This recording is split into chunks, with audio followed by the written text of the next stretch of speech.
আসসালামু আলাইকুম বন্ধুরা, আপনারা সবাই কেমন আছেন? আশা করি আপনারা সবাই আল্লাহর অশেষ রহমতে ভালো আছেন। আপনারা যে যেখান থেকে আমার এই ভিডিও দেখতেছেন আপনাদের জানাই অসংখ্য ধন্যবাদ। দেখেন বন্ধুরা, আমি আজকে কি রান্না করেছিলাম। আজকে ঘরোয়া উপকরণে খুবই সহজভাবে কোনো রকম বাড়তি মশলার ঝামেলা ছাড়াই আজকে সরিষা ইলিশটা রান্না করেছিলাম। আমি যখন আমার পরিবারের সবার জন্য এইভাবে করে সরিষা ইলিশটা রান্না করি, তো আমার পরিবারের সবাই কিন্তু খুবই পছন্দ করে খায়। আর এই জিনিসটা কিন্তু আমার মাঝে মাঝে কিন্তু এইভাবে রান্না করতে হয়। তো চলেন দেখি বন্ধুরা কিভাবে করে রান্না করলাম, সেই ভিডিওটা আজকে আপনাদের সাথে শেয়ার করি। তো সবার আগে আপনাদের একটা কথা আমি প্রতিদিনই বলবো, এখনও যারা আমার চ্যানেলটি সাবস্ক্রাইব করেননি প্লিজ আমার চ্যানেলটি সাবস্ক্রাইব করে আমার পাশে থাকবেন। আর আমার রান্নাগুলো যদি আপনারা প্রতিদিন দেখতে চান তাহলে সাথে থাকা বেল বাটনটি অন করে রাখবেন, তাহলেই হবে। আমি ভিডিও দেওয়ার সাথে সাথে আপনারা নোটিফিকেশন পেয়ে যাবেন। আর আপনারা নোটিফিকেশন অন করে রাখলে কি হবে, সুযোগ সময় বুঝে এক সময় দেখে নিতে পারবেন। আর বন্ধুরা, আপনারা যারা এই ভিডিওটা ফেসবুক থেকে দেখবেন প্লিজ লাইক অ্যান্ড ফলো দিয়ে আমার পাশে থাকবেন। তো চলেন দেখি বন্ধুরা, কোনো রকম মশলার ঝামেলা ছাড়াই আমি কিভাবে এই সরিষা ইলিশটা রান্না করি সেটা আজকে আপনাদের সাথে আমি শেয়ার করব। এখানে দেখতে পাচ্ছেন চুলার ভিতরে একটি ফ্রাই প্যান বসানো হয়েছে আর পরিমাণ মতো সয়াবিন তেল দিয়ে দিলাম। এই সরিষা ইলিশে তেলের পরিমাণটা একটু বেশি করে দিলে কিন্তু টেস্ট খুব ভালো আসে। আর এখানে বেশ কিছুটা পেঁয়াজ কুচি আমি নিয়ে নিছি। আমি এখানে 1.5 কাপ পরিমাণ পেঁয়াজ নিয়ে নিছি। তো সবগুলো পেঁয়াজ আমি তেলের ভিতরে দিয়ে দিলাম। এখন এই পেঁয়াজটা একটু তেলটার সাথে একটু ভেজে নিতে হবে। আর এখানে পরিমাণ মতো আমি একটু লবণ দিয়ে দিব, তাহলে কিন্তু পেঁয়াজটা খুব তাড়াতাড়ি একদম নরম হয়ে যাবে। এখন আমি সবগুলো উপকরণ ভালো করে নেড়েচেড়ে একটু ভেজে নিব। পেঁয়াজগুলো কিন্তু হালকা বাদামি কালার করে আমি ভেজে নিব। আপনারা এখানে দেখতে পাচ্ছেন আমি সরিষা ইলিশ রান্না করার জন্য এখানে বেশ কিছুটা ইলিশ মাছ একদম কেটে ধুয়ে পরিষ্কার করে নিছি। আমি কিন্তু ইলিশ মাছের পিসগুলো একটু বড় বড় করে টুকরা করে নিছি, আপনারা চাইলে ছোট বড় করে নিতে পারবেন। আমি ইলিশ মাছগুলো একটু লবণ মাখিয়ে রাখছিলাম যাতে মাছগুলোর ভিতরে খুব সুন্দরভাবে লবণটা ঢুকে যায়। আর এই যে দেখতে পাচ্ছেন এখানে কিন্তু পেঁয়াজগুলো এইভাবে হালকা বাদামি কালার করে আমি ভেজে নিলাম। এখানে দেখতে পাচ্ছেন আমি হাফ চামচেরও একটু কম হবে আমি হলুদের গুঁড়া দিয়ে দিলাম। এখানে জাস্ট একটু কালারটা সুন্দর আসার জন্য আমি হলুদের গুঁড়াটা ব্যবহার করতেছি। আপনারা চাইলে হলুদটা স্কিপ করতে পারেন। হলুদ কিন্তু বেশি দেওয়া যাবে না, তাহলে কিন্তু সরিষা ইলিশের ভিতরে হলুদের কিন্তু গন্ধ আসবে। সামান্য পরিমাণ দিতে হবে। এখন সবগুলো উপকরণ ভালো করে কিন্তু একটু মিশিয়ে দিতে হবে। আর এই সরিষা ইলিশের ভিতরে কিন্তু একটু পেঁয়াজের পরিমাণ বেশি করে দিতে হবে, তা না হলে কিন্তু কোনো টেস্ট আসবে না, খেতেও কিন্তু ভালো লাগবে না। অবশ্যই পেঁয়াজের পরিমাণটা একটু বেশি করে দিতে হবে।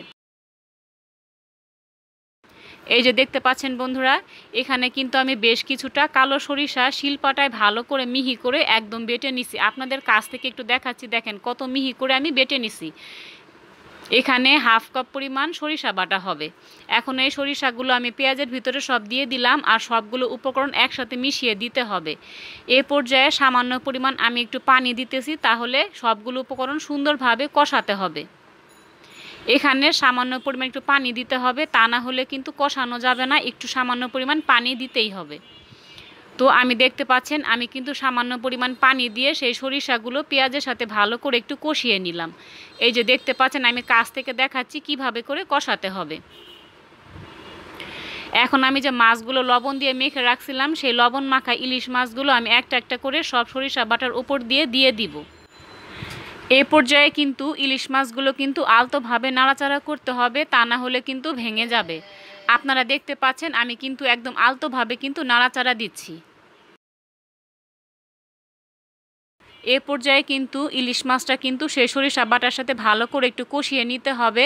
তো কষানোর এক পর্যায়ে কিন্তু আমি পরিমাণ মতো পানি দিয়ে দিলাম। এই পানিতেই কিন্তু আমার তরকারিটা কিন্তু খুব সুন্দরভাবে হয়ে যাবে, আমি আর পানি অ্যাড করব না। আপনারা দেখতে পাচ্ছেন আমি কিন্তু মাছগুলো আলতোভাবে কিন্তু নাড়াচাড়া দিচ্ছি। এখন ঢাকনা দিয়ে ঢেকে দিব, বলক আসা পর্যন্ত অপেক্ষা করব। এই যে দেখতে পাচ্ছেন খুব সুন্দরভাবে কিন্তু আমার বলক চলে এসেছে। এ পর্যায়ে বেশ কিছুটা আমি কাঁচামরিচ দিয়ে দিব। আপনারা চাইলে কাঁচামরিচের পরিমাণটা কম বেশি করে নিতে পারবেন। আমার রেসিপিটি যদি ভালো লাগে প্লিজ আমার চ্যানেলটি সাবস্ক্রাইব করে আমার পাশে থাকবেন। আর আমার ভিডিওতে অবশ্যই একটা লাইক দিতে কিন্তু ভুলবেন না, একটা লাইক দিয়ে প্লিজ আমার পাশে থাকবেন। ঢাকনা দিয়ে আবারও আমি ঢেকে দিলাম, দেখতে পাচ্ছেন আপনারা। এ পর্যায়ে কিন্তু আমি আরও কিছুক্ষণ সরিষা ইলিশটা রান্না করে নিব। আপনারা দেখতে পাচ্ছেন আস্তে আস্তে কিন্তু সরিষা ইলিশ থেকে তেলটা কিন্তু ওপরে একদম উঠে আসতেছে। এ পর্যায়ে কিন্তু আমি কোনো চামচ বা খন্তা দিয়ে নাড়াচাড়া করব না, ফ্রাই প্যানটা শুধু একটু এভাবে একটু ঘুরিয়ে ঘুরিয়ে দিলেই কিন্তু হয়ে যাবে। চামচ আর খন্তা দিয়ে কিন্তু নাড়াচাড়া দিলে কিন্তু মাছগুলো একদম ভেঙে যাবে। এই যে দেখতে পাচ্ছেন তরকারিটা কিন্তু আমার খুব সুন্দর একটা কালার চলে আসছে। এখন আমি ঢাকনা দিয়ে ঢেকে দিব 5 থেকে 10 মিনিট। চুলার জালটা একটু কমিয়ে চুলার ওপর আমি সরিষা ইলিশটা রেখে দিব, তাহলে কিন্তু তেলটা একদম ওপরে উঠে আসবে। এই যে দেখতে পাচ্ছেন বন্ধুরা, সরিষা ইলিশ থেকে কিন্তু আমার তেলটা একদম ওপরে উঠে আসছে, আপনারা দেখে একটু বুঝতে পারতেছেন।